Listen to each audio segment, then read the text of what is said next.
everyone. My name is Mrs. Pearson, and I'm the principal at Riverview Elementary. Today I'm going to read for you How Full Is Your Bucket for Kids.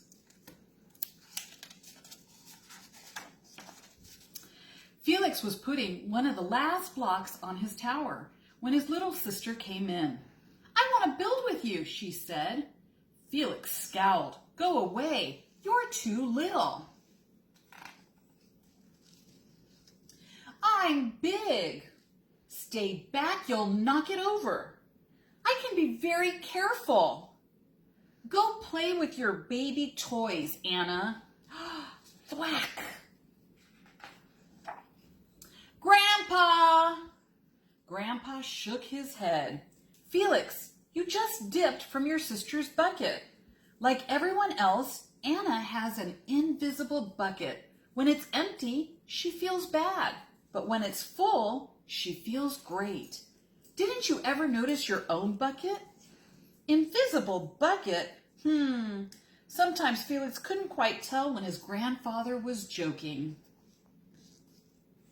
But the next morning, when Felix woke up, there it was. A small gray bucket floating above his head. When Felix came down to have breakfast, his mom was in a hurry. "I've got a meeting this morning, and it's almost time to go. Anna, sit still." Uh-oh. Felix slipped, and choco wheat scattered across the floor. "Felix," yelled his mom, "you should have used the stool to reach that." Felix could feel his bucket tip, and big invisible drips spill out. Drip, drip. "Ha ha," Anna laughed as she crunched the cereal with her shoe. Drip. "Get the broom and clean that up before you miss the bus," scolded Mom. With the school bus honking, Felix quickly swept up the choco wheats and grabbed the last blueberry muffin. But before he could even take one bite, Buster jumped up and grabbed the muffin from his hand. Drip. "Hey, look at Felix's new backpack. My baby brother has one just like it." Drip, drip. "Psst, Felix, psst. Watch out, shrimp." Drip. It was still morning, and Felix's bucket felt almost empty. As he watched his classmates walk into the room, he secretly hoped they would trip and fall. That's what it feels like when you have an empty bucket. Felix slumped into his seat and waited for something else to happen.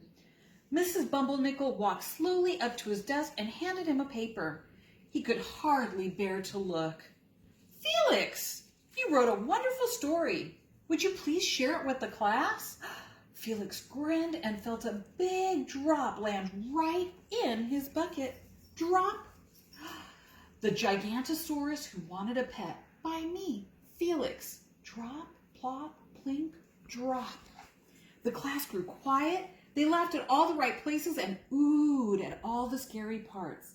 When Felix finally read "The End," everyone clapped, even Emily, who sat next to him and didn't usually like dinosaurs.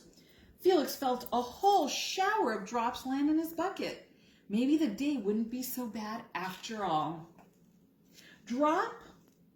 Team captains today are Veronica and Felix. Drop. "Nice cow. It's a dog. Well, nice colors there, Felix." "Cool laser ant backpack, Felix." By afternoon, Felix's bucket was nearly full. At recess, when he looked around, Felix suddenly realized that his grandpa was right. Everyone else had a bucket too. Drop, drop. "Let me help you." Drop. "Here's your baseball catch." "Thanks, dude." Drop.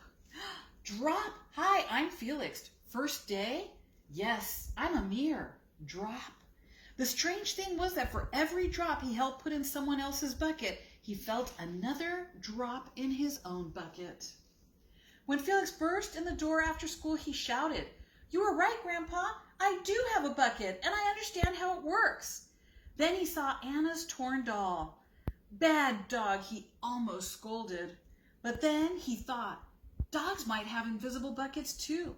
Your doll will be okay, Anna, said Felix. Mom will fix her. Until then, do you want to help me build the tallest building in the world with my blocks? And so they did. This is one of my favorite stories, How Full is Your Bucket for Kids? So let's see how we can fill buckets for our friends, family, and community.